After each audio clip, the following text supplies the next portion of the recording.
d'entre vous. On a des samedis occupés, des vies pas toujours faciles et vous prenez le temps d'être là. Un grand merci. Merci aux organisatrices qui nous ont rassemblés aujourd'hui. Un méchant bon boulot aussi.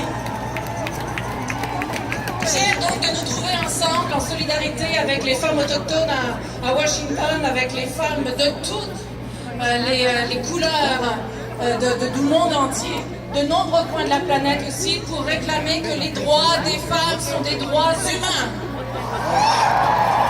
Il faut exiger de la nouvelle administration américaine qu'il faut protéger tous les droits humains.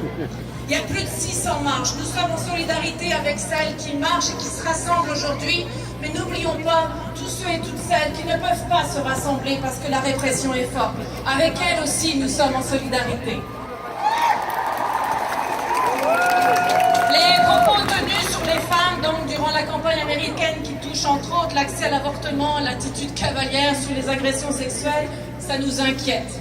Ces propos-là ne doivent pas devenir des politiques gouvernementales. Nous ne l'accepterons pas. Les discours de la peur, de haine, qui visent non seulement les femmes, mais aussi les Noirs, les migrants, les réfugiés, les personnes autochtones, les personnes handicapées, les musulmans, les LGBT et j'en passe, concernent aussi la sécurité et la dignité des femmes qui appartiennent à ce groupe. Ce moment de l'investiture du président Trump est approprié pour faire un appel à l'action, à se rassembler, pour s'unir, pour dire que nous veillerons à ce que le vaste pouvoir que détient le gouvernement américain n'ait pas des effets dévastateurs sur les droits fondamentaux des femmes et des citoyens. Au-delà de nos craintes et parfois même de notre découragement, nous répondons aujourd'hui qu'il faut s'unir et qu'il faut agir. Nous avons trop vu ce qui se passe pour les populations civiles, les femmes, lorsque les dirigeants du monde font fi des obligations internationales.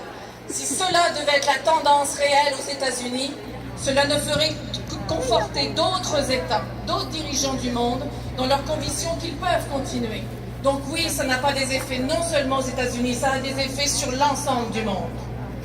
La solution à nos enjeux mondiaux est un plus grand engagement envers les droits humains et non pas un torpillage verbal ou réel des droits humains. Cela commence par la participation pleine et entière des femmes aux solutions qui concernent les enjeux locaux et mondiaux. Conflits et processus de paix, où sont les femmes? Accès à la justice, violences sexuelles, sécurité économique, où sont les femmes? Santé, migration et réfugiés, discrimination, environnement, où sont les femmes? Nous devons avoir une pleine participation à ces enjeux.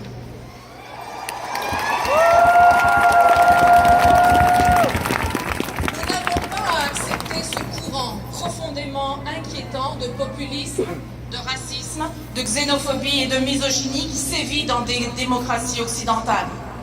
La refonte des institutions, oui, nous aussi, on la veut.